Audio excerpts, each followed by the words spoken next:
Hi, everybody. Welcome back to VCTV. I'm your host, Kyle Ellicott, joined today by my one and only great, amazing friend and also a grandmaster of artificial intelligence, Gary Fowler. And today, we're going to jump right into VCTV, doing something a little bit different, a little mix up of our format, and get right into today's topic, impact investing and social responsibility. Both of us have covered this topic extensively here on VCTV, talking about how technology and industries, family offices, individuals, investors, everybody is playing a role in these two areas. And I'm joined today by Gary, who'll give an introduction in just a moment to go deep on this with some recent news and all that's happening in this industry.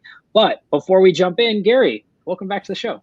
Little intro, little background. Great to be here, Kyle. Great to. I was going to see everybody, but it's great to see you. And it's the first time my great, amazing friend. And grandmaster. That's the first couple together. I appreciate it. You've reached another level, Gary.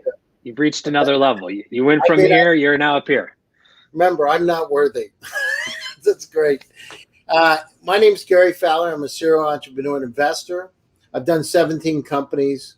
I'm the CEO, president, and co-founder of GSD Get Shit Done Venture Studios, a premier AI and quantum venture studio located in Silicon Valley.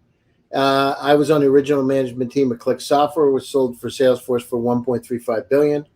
And also Eva.ai, an AI HR tech company that I founded 5 years ago with Dr. David Yang, which is a premier AI HR tech company worldwide. And I love impact investing and social responsibility, and have talked about it extensively already once this morning, and can't wait to dive into it.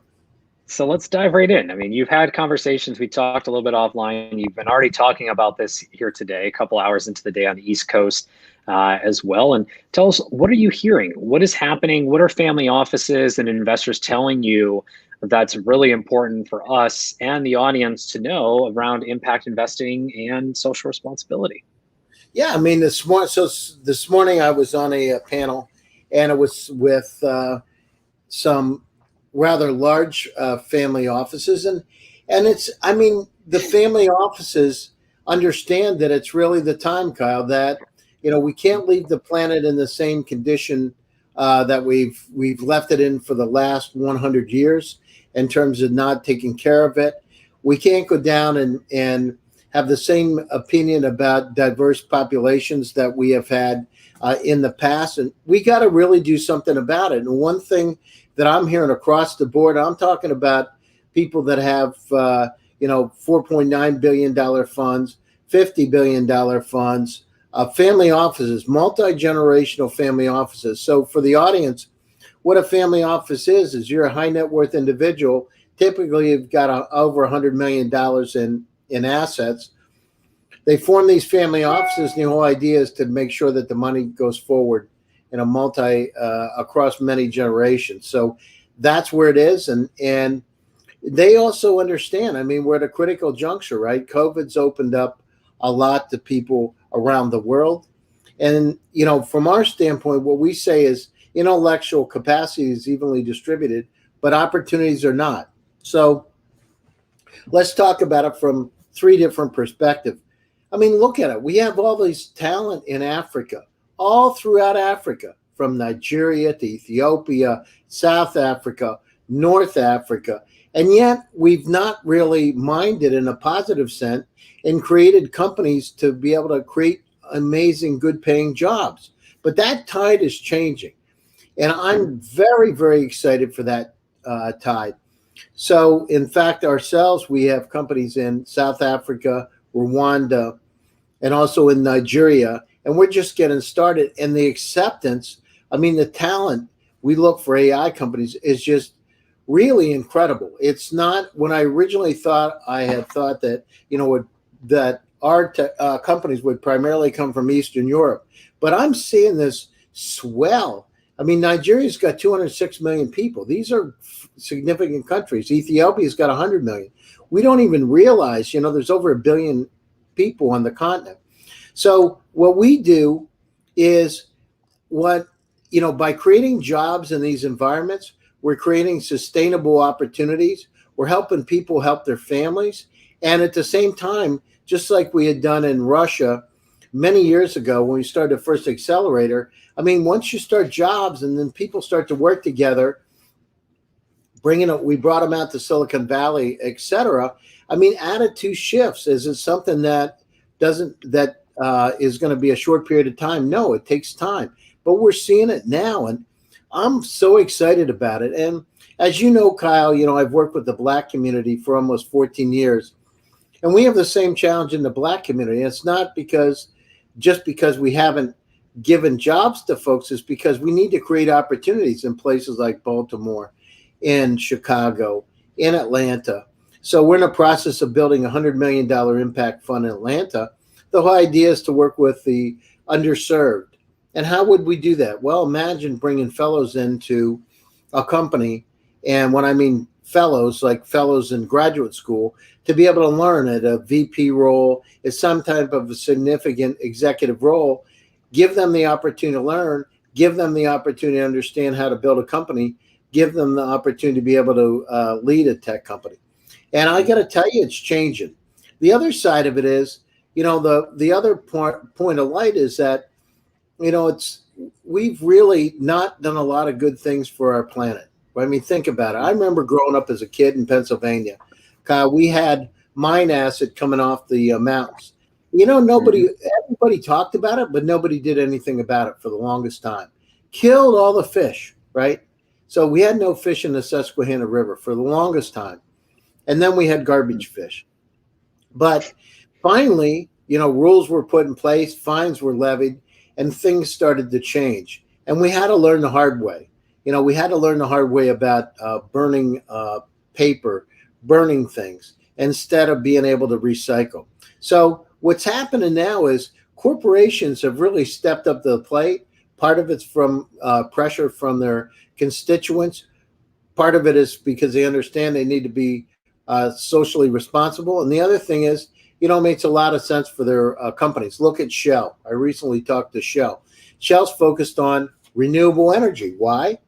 Because as we go down through this whole change from the fossil fuel economy over, they're going to be left out. And it can't be in a situation where it was that they don't have a business model to sustain. They need to pivot.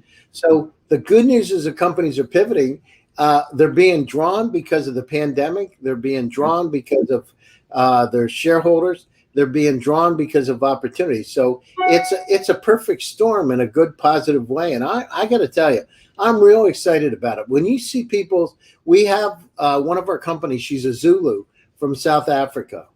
And when and she's a genius. She's really, really sharp. And, when we decided to work with her, and she was smiling and she was just enraptured. And I got to tell you, you could feel the energy, electricity through Zoom.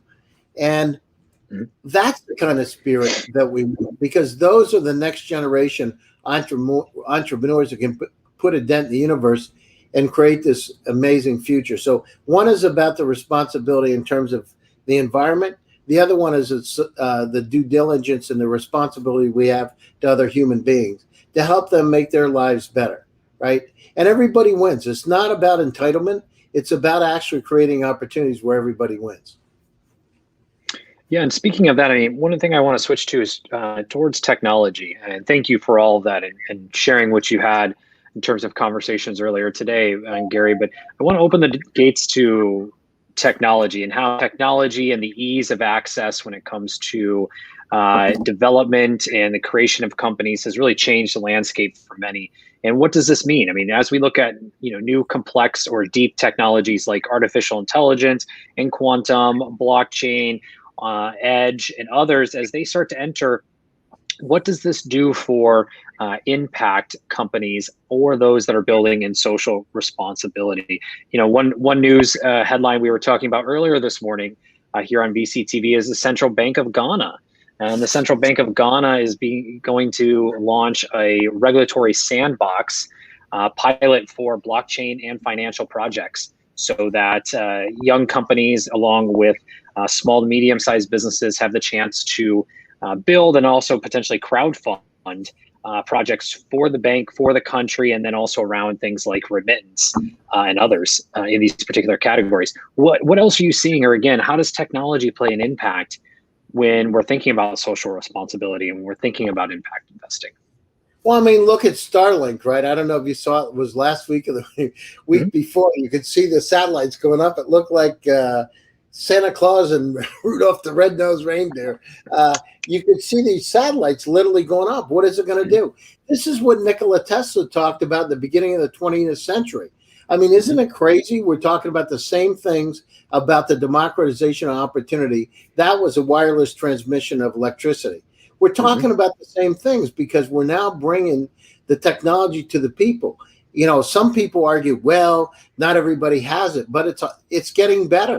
Well, you got to take, you know, this funny part, you got to take some steps forward in order to get to that ultimate goal. It's not just about, it's not, you know, all or nothing. It's about taking the steps forward. And we've really started to take those steps. So think about it. People are using mobile devices, Bitcoin to be able to do cross-border transactions.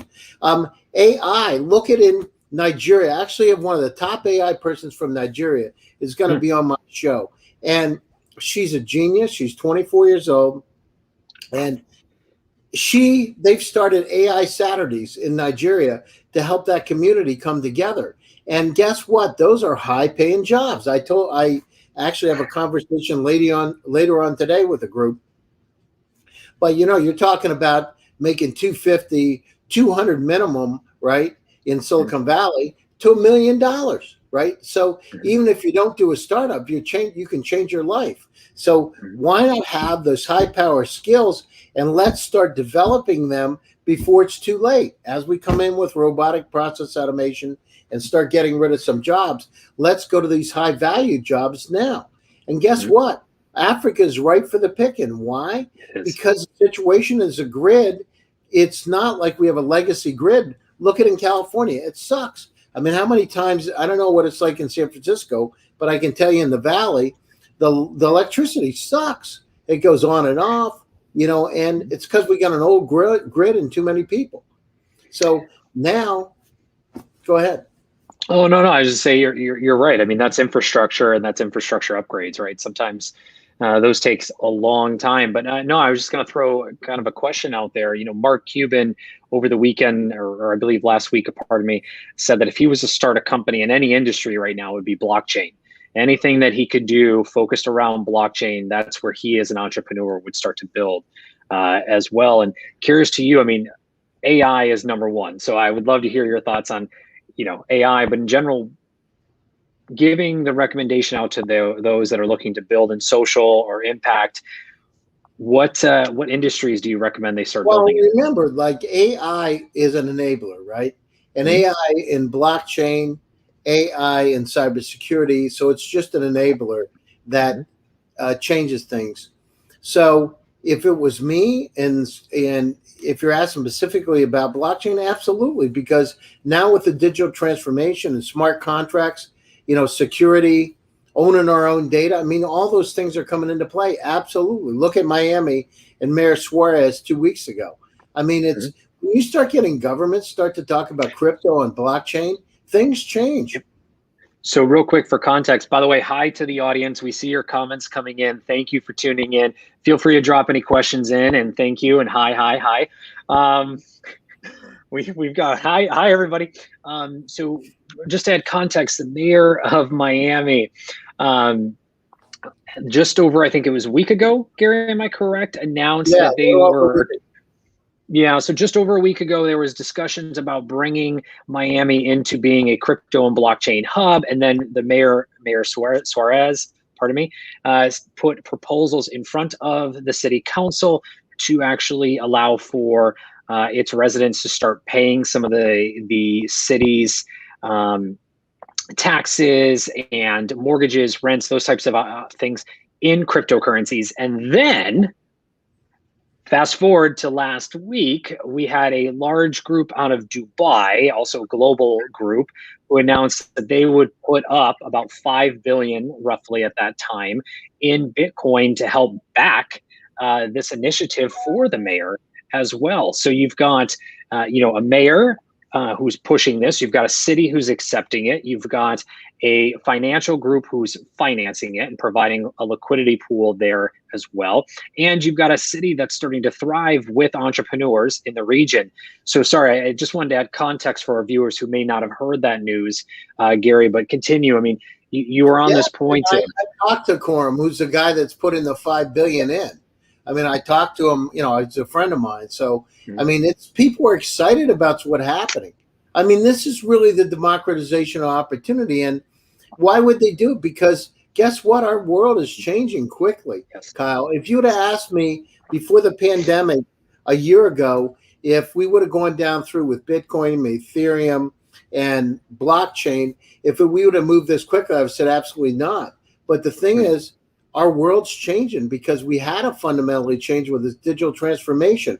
And as that changed, then we have all kind of, we need smart contracts, we need cross-border transaction, we need security, we need cybersecurity, by the way. If it was me, I'd be, honestly, cybersecurity is probably the biggest thing, because as we go down through, and we've talked about many times, quantum computers start to come up more and more, and you can see it now with probing taking place. Electrical grid shut off here, that shut off there, banks shut off there. It's not just by happen chance. There's many times there's things behind it. So we need to get our Cybersecurity Act together too. So it's just all these are coming together because our world is changing at such a rapid pace. It's unprecedented because now you've got quantum, you got the technology, you've got blockchain, you got crypto, you've got China rising in another 5 years to surpass the US. And this is from the 4-star admiral that was on my show a couple of weeks ago, Admiral Bill Owens. I mean, and he wasn't saying it as an alarmist. He's just saying it is what it is, right? And guess what? Israel, is a top one of the top startup groups in the world because of their startup nation status. It doesn't mean you're going to fall behind in innovation and technology. It just means you better keep your head up and you better move forward. So, but at the same time, look at it. We've got 640 million people roughly in Latin America, 1 billion people in Africa, 1.1 billion in India. We haven't really thought about these places the way we should. So what we do is, as they're all rising up, we got to understand that there are going to be sustainability issues. There's going to be democratization of opportunity issues. And we need to step up and take a leadership position to help make this world a better place. And how do we do it? We create jobs. How do we create jobs? High value, AI, cybersecurity, blockchain. And we have my company in Nigeria, by the way, is actually a company that's in the crypto space, right, in blockchain. So it's these progressive groups are really defining what's going to happen in their countries. I'm so excited about it, and I wish that we could move faster. And I wish I could travel on a plane more right now. I would like to go see the people, but and it's going to come. We got another probably year of this pandemic, and then we'll start to curve down, and things will change. But this hybrid model that we put in place and be able to communicate with everybody at any time. I mean, so far I've been on with India a couple of times, Japan today, Africa. I mean, it's amazing. So we've made ourselves highly optimized and highly efficient using VCTV. Absolutely. Well, and one thing I did want to bring up as well, and thank you, Gary, for all that. So over the weekend, we had a lot of activity in the NFT, non-fungible token space around digital art and digital collectibles, and even more so last week. And in talk about, social responsibility and kind of that opening up for, so many people, new jobs, new opportunities. I mean, NFT sales, digital art, and it's too bad Noble wasn't able to join us this morning. He would love this conversation, but that has brought a lot of opportunity, people. I mean, we're seeing digital artists who, may have only been paid just a little bit or not at all for their art, seeing, tens of thousands to millions of dollars being able to reach audiences. I wasn't there a pair of sneakers that sold for like $3 million. It was like, Yes. what was the deal with that anyhow? I didn't. Yeah. My So wife was telling me about it. I didn't see it. they were my sneakers. I'm just kidding. They were not. I would have called you, Gary. Well, But, no, I would have called you. It was actually done by, if I'm correct, and we'll fact check this, so I apologize out there if we got this wrong. So there was a few big sales. So number one, NBA Top Shot in the last 30 days has done over $225 million in sales value. And that includes buying and transacting digital moments and collectibles, okay? Creating new revenue streams for individuals. Now, switching into the art space. So we had Blau, who is a musician and a digital artist, who did the first ever tokenized album. So he tokenized a new album that he created and auctioned that off along with some NFTs, so some digital art covers with it, for over $11 million. So this is someone who typically has, yeah, and as an artist, typically relies on, tour money, right? Streaming, and then sales, right? So and merchandise and those types of things. But has always had to provide a cut to a label or to others. Now this gives him the chance to connect with his fans, connect with his community, and also see more of that as the artist and be rewarded for what he does. And then Beeple, another big artist, did a auction with Christie's auction house. I forgot the exact number he sold his art for, but because the art was so difficult to get, he decided to do a special drop over the weekend. He did 150, so it was one of 150, special drop of his similar big collection. I think it's 5,000 days, and he did it for $1. $1. This art that he had sold for millions of dollars before, he did a smaller version of it. $1, 150 pieces. It crashed the website, crashed it. It was sold out in milliseconds. And the last, which I'll come to your point, Gary. So Futurelicious, and I apologize out there. I know I've mispronounced it, but he is an outstanding artist. When he got started and known on Twitter and in the space, he was 17. He just recently turned 18. He's done some phenomenal art that has gone for tens of thousands of millions of dollars. And also just recently, shared designs on shoes. And those were the shoes that he sold over the weekend. And so the point of all of this. How much did he sell the shoes for, Kyle? I'll fact check it while we're talking, but I believe it was a couple $1 million. So let's see. However, the point of this is that these types of technologies have started to bring individuals new sources of revenue and help to close some of that financial inclusion gap in some way, shape, or form. I mean, I'm looking at Futurelicious right now. He had one of his NFTs yesterday sell for $250,000. I'm looking for the sneakers. I will find them at one point. I saw some sneakers. I don't know if they were his or whose they were, but it was someone got. I thought they were his. Sorry, audience. Yeah, so they were his. I'll have to find the exact amount they went for, but let's see. Oh, yes. So they generated, here we go. So Futurelicious with RTFKT sneaker did an NFT collaboration drop that generated over $3 million over the weekend. That's what I'm saying. That's crazy. It's amazing. Yeah, there were limited editions at $3,000, $5,000, and $10,000 as well. And the point again is he's 18. 18. Not everyone makes that kind of money. I want to make sure that that's clear. But the opening of technology, the ease of technology, and how it has become easier to get on board into some of these platforms. So minting your own digital art, for instance, to creating your first AI chatbot, or generating something on the quantum computers that are out there. Whatever it may be, this technology is opening up to more, and all you need is internet access. Back to your Starlink point. That's great. I mean, think about it. I don't know though. But is it going to get to the point where you're paying that much for a pair of Hmm. sneakers?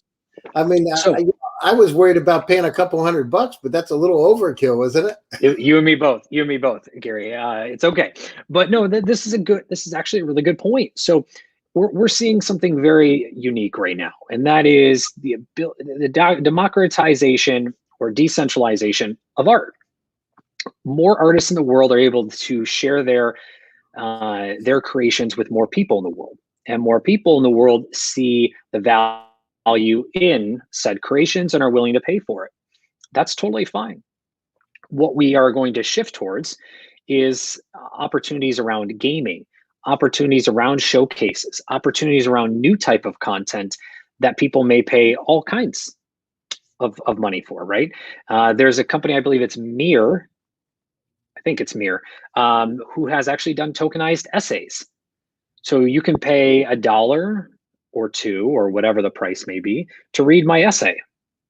Similar to the newsletter model, right? Pay $5, $10, $12 on Substack. Wait a minute. You can pay to read somebody's essay on what? On anything, any topic, or On what? anything, just like you pay for a newsletter, right? You pay for my newsletter, Kyle's newsletter. You pay $5 a month to hear Kyle, me, rant about everything, and you get it once a week. Now, instead of just doing that, there's also this platform. It's a test. It's proving a future model around creators. Is that you can pay $1 to unlock an essay that I've put together instead of a newsletter. So instead of me sending you that newsletter once a week, you can go to my, Kyle.com. Whoever has that, congratulations, because I do not.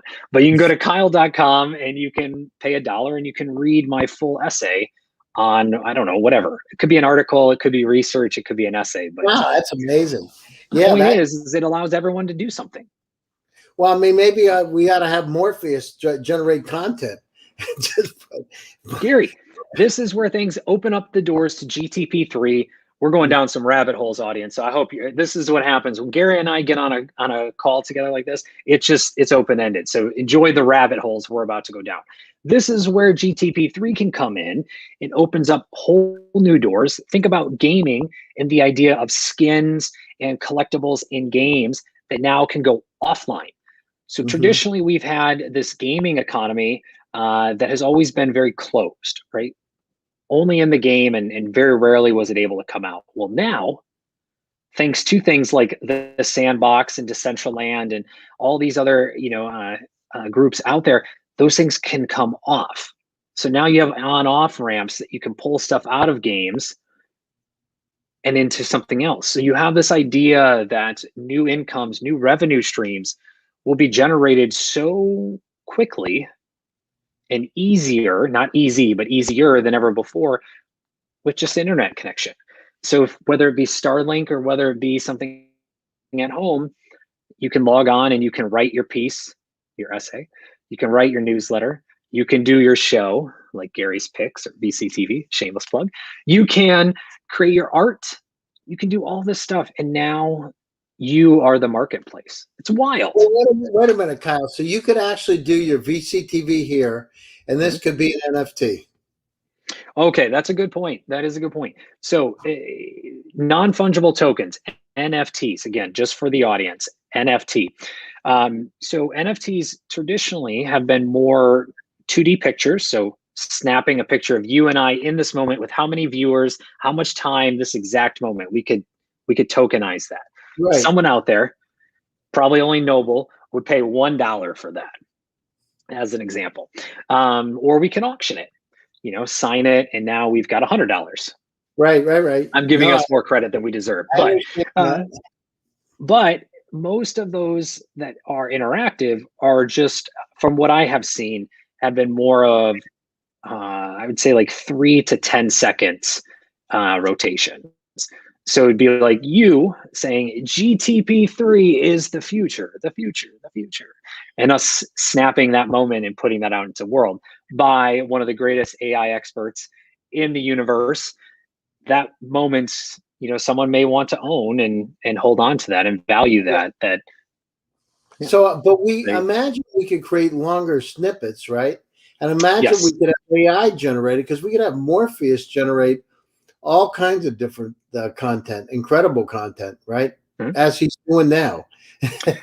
Well, so now you bring up a good point. So you actually showed this to me with artificial intelligence. We had the Frank Sinatra song that was created by Mhm. AI that was never sung, never created, or never sung by Frank Sinatra, never created, and was released sometime in 2020, years after Frank Sinatra has passed.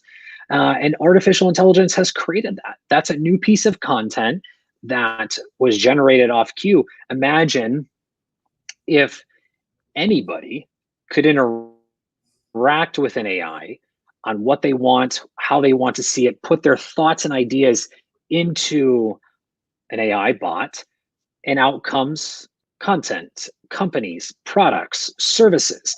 Now you've got these new company product and services that open up the world. And going back to today's topic, they could be, how do we solve a problem around, waste of energy? Oh, well, there's this much energy wasted. Here's one solution. Here's two solutions. Here's three solutions. Someone can take that and apply it.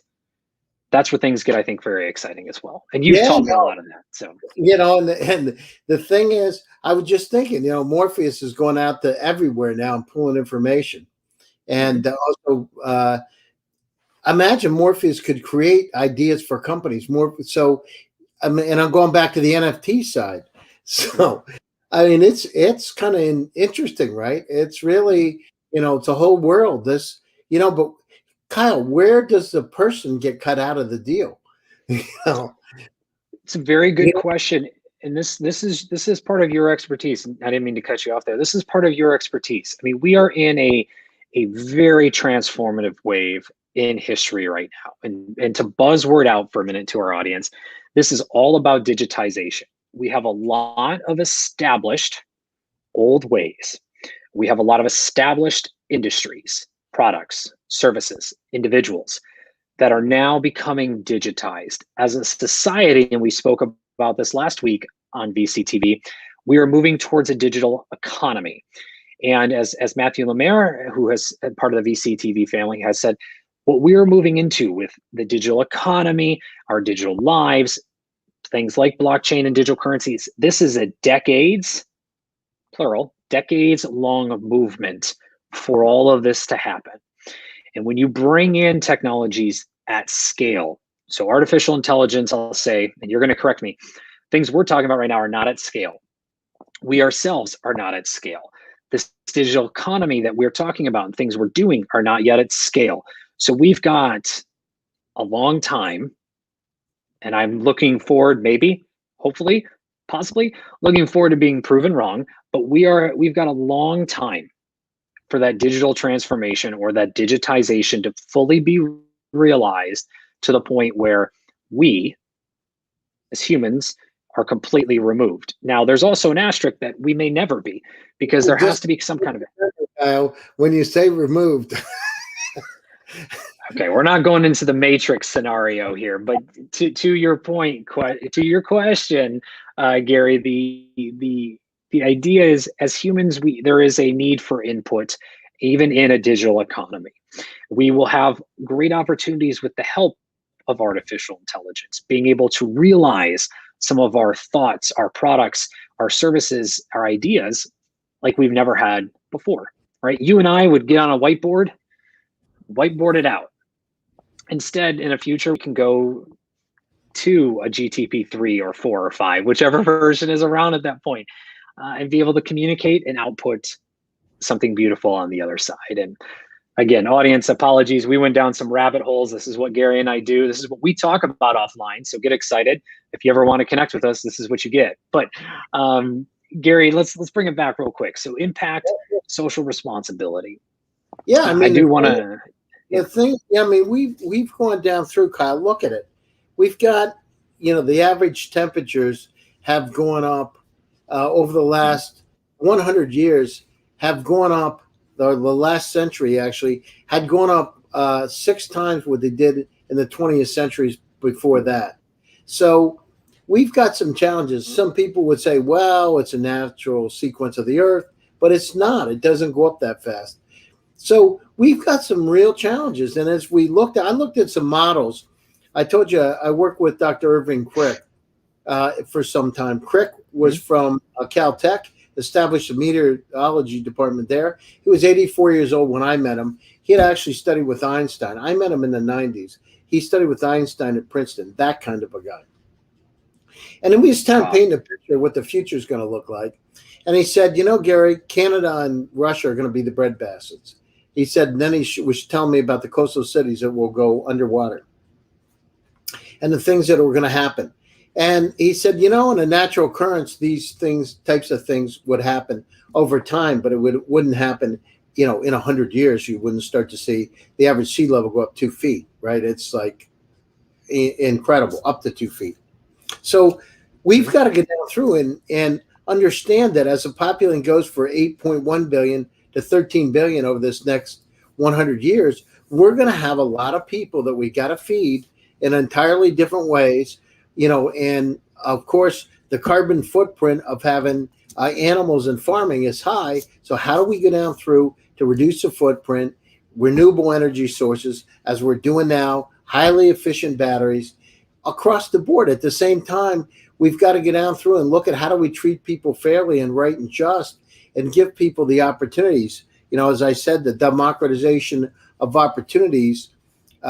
So bringing Africa, different parts of Africa up to speed, and more importantly, creating jobs, right? There's a lot of really incredibly smart folks that are in places like Nigeria. I'm in South Africa, Rwanda, you know, Kenya, that have capabilities. And listen, they're underserved today.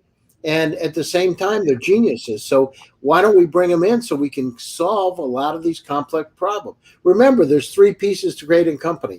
One is decentralization.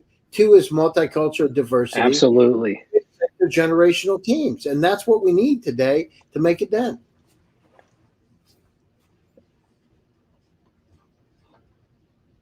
You're frozen, Kyle. So, you know, that where we are today is we're on the cusp of this incredible opportunity. You know, India's rising, Africa's rising. You know, we understand China's rising. We were out there for a second. Yeah, so sorry, Gary. Go ahead and finish your point. We're gonna have to end. I've got computer issues, so we're gonna have to end here in just a second. I do apologize to everybody, but we'll have Gary back here in just a few minutes with us on our next episode. So, Gary, real quick, I apologize for cutting you off. Throw just your quick closing thoughts and where you can be found online, and then we'll have you back here in just a few minutes on VCTV as we work through these technical issues. Sure. This is a great opportunity. So startups all over the world, listen, they're family offices.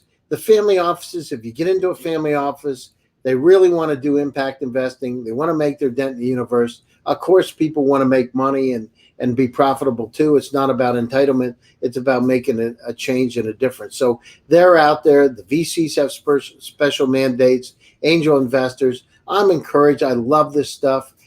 Go out there. Look for places. Scott McNeely, one of the founders of Sun Microsystems, I had lunch with them. Actually met him many years ago, and I had lunch with him recently. And he said, go to the areas where you fear the most because you're going to learn the most. Go out there. Go where people aren't. That's where you can make a dent in the universe and find those diamonds in the rough. So you can reach me, Gary Fowler, LinkedIn, Twitter. I've got 3 shows this week. We're going to be talking about the Middle East, talking about investments in family offices. So tune in. I love to hear from you. So GSD Presents. Thanks, Kyle. Wonderful. Thank you so much, Gary. And again, apologies, audience, but I hope you enjoyed today's conversation and the rabbit holes that Gary and I went down as well. And again, hello to everyone. Thank you so much for tuning in. If you like what you heard, make sure you click subscribe, share the episode, and check out the archive on LaToken.com to hear more from Gary and all of the speakers of the VCTV family as well. And if you'd like to be on a show like today, reach out to the team and or myself.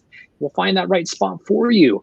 And a big thank you to the LaToken team and to Maria and Hasmick for making VCTV possible every single day. Again, thank you, Gary, so much for joining me today. And also, everyone, you can find me online everywhere, 24/7, 365 at There we go. At Kyle Ellicott on all social media, along with Gary as well. Make sure you add context when you reach out, and we'd love to continue the conversation. We're going to take a short little break, fix some technical issues, and then we will be right back with more VCTV, including Gary and a few other speakers and investors from around the world. Take care, and thank you, everybody. Yep. Bye. See you. Bye-bye, everybody. See you soon, Kyle. Bye.